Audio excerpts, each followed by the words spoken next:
There's always, I think, room for competition, and Japan, from a regulatory perspective, has opened itself up to competition, which is great.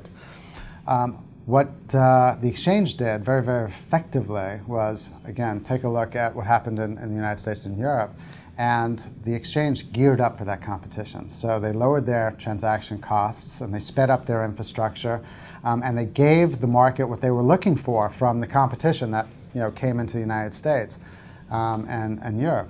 So, and the ASX did that very effectively as well. So if you're going to compete and provide some value above and beyond what the exchanges are offering.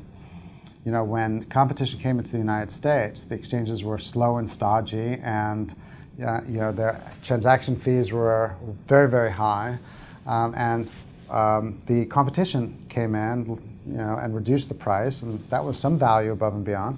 And you saw total transaction charges from the exchanges drop by over 90%. That's what competition does. But because our exchanges in the United States and in Europe were not proactive in terms of facing that competition, they lost a massive amount of market share. Tokyo, I think, benefited from taking a look at what happened in the United States and Europe, and so did the ASX, and they dealt with it much more effectively. I think that what we found in Japan is that the regulators made it very welcoming for us to come in, and we are, to some extent, competition. So I think that from a regulatory environment, there are very few roadblocks. So in Japan and in any country, a barrier to entry is just simply a change and how quickly you adopt change. So as far as I can see, there haven't been that many entrants into Japan that have added a lot of value or changed the landscape or